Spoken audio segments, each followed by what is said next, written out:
Hi everyone, मैं हूं आकाश रजक और आप देख रहे हैं आरएस फिल्म्स प्रोडक्शंस। बहुत सारे लोगों को जो फिल्म मेकिंग से रिलेटेड रहते हैं या फिल्म मेकिंग से रिलेटेड नहीं भी रहते हैं, उनको ये डाउट रहता है कि आखिर सीक्वल और पार्ट 2 में क्या डिफरेंस होता है। क्या सीक्वल और पार्ट 2 दोनों सेम होते हैं? तो ऐसा नहीं है। सीक्वल और पार्ट 2 में डिफरेंस होता है। क्या डिफरेंस होता है, अगर आप जानना चाहते हैं तो आप इस वीडियो को पूरा लास्ट तक जरूर देखिए। वीडियो शुरू करने से पहले मैं आपको अपने कोर्स के बारे में जरा बता दूं।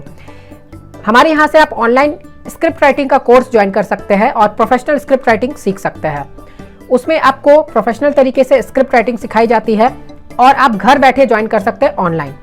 जब आप कोर्स को कंप्लीट कर लेंगे तो आपको एक सर्टिफिकेट भी दिया जाएगा जो आपके लिए एक प्लस पॉइंट का काम करेगा प्रोड्यूसर्स को कन्विंस करने में। तो आप जरूर ज्वाइन कीजिए उस कोर्स को ज्वाइन करने के लिए या फी वगैरह पता करने के लिए या इंक्वायरी करने के लिए आप हमें स्क्रीन पर दिए गए नंबर पर कांटेक्ट कर सकते हैं या फिर आप हमें व्हाट्सएप भी कर सकते हैं। तो जरूर ज्वाइन कीजिए इस कोर्स को। चलिए मैं आप लोगों को बताता हूं कि सीक्वल और पार्ट 2 में क्या डिफरेंस होता है।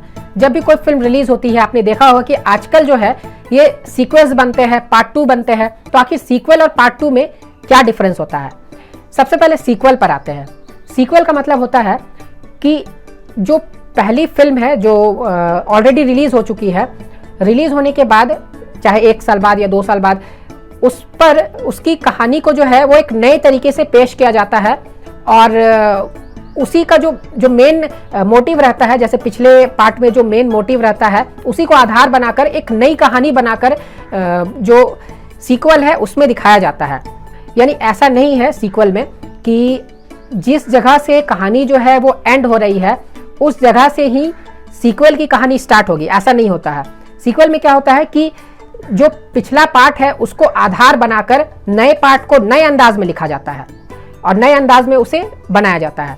एग्जाम्पल के जरिए मैं आपको बता रहा हूं, जैसे आपने कोई मिल गया मूवी देखी होगी।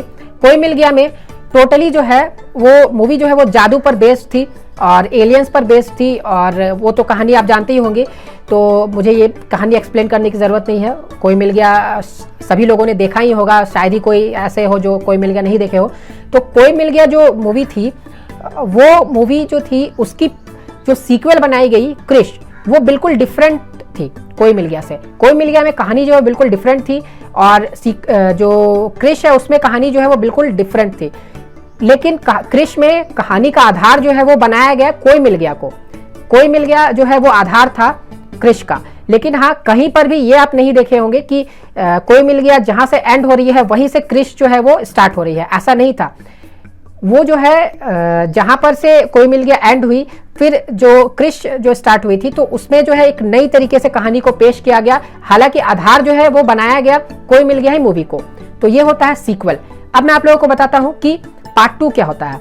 पार्ट 2 का मतलब होता है कि जिस जगह से कहानी एंड हो रही है उसी जगह से कहानी जो है वो स्टार्ट होगी।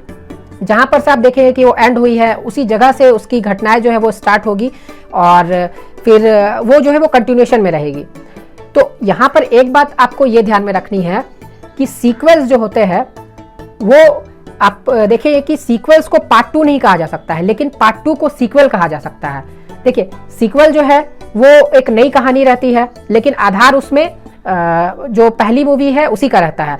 लेकिन पार्ट 2 में जो है वो कंटिन्यूएशन रहता है पिछली मूवी का ही, यानी जो लास्ट में दिखाई गई है उसी जगह से फिर घटना जो है वो स्टार्ट होती है। तो एक तरीके से पार्ट 2 को अगर देखे जाए तो वो भी एक तरह का सीक्वल ही है, क्योंकि उसमें भी कहानी को नए अंदाज में पेश किया जाता है, लेकिन हाँ वहाँ वो कंटिन्यूएशन में रहती है। इसीलिए पार्ट 2 जो है वो एक तरह का सीक्वल होता है। लेकिन सीक्वल जो है वो पार्ट 2 नहीं होता है, क्योंकि सीक्वल को स्टार्ट नहीं किया जाता है जो एंड होती है वहां पर से। तो उम्मीद करता हूं कि आपको सीक्वल और पार्ट 2 के बीच में डिफरेंस जो है ये समझ में आ गया होगा। तो जल्दी से कर दीजिए वीडियो को लाइक और शेयर। चैनल पर नए हैं तो इसे सब्सक्राइब जरूर कर लीजिए। फिर मिलते हैं हम लोग एक नए वीडियो के साथ, तब तक के लिए बाय बाय।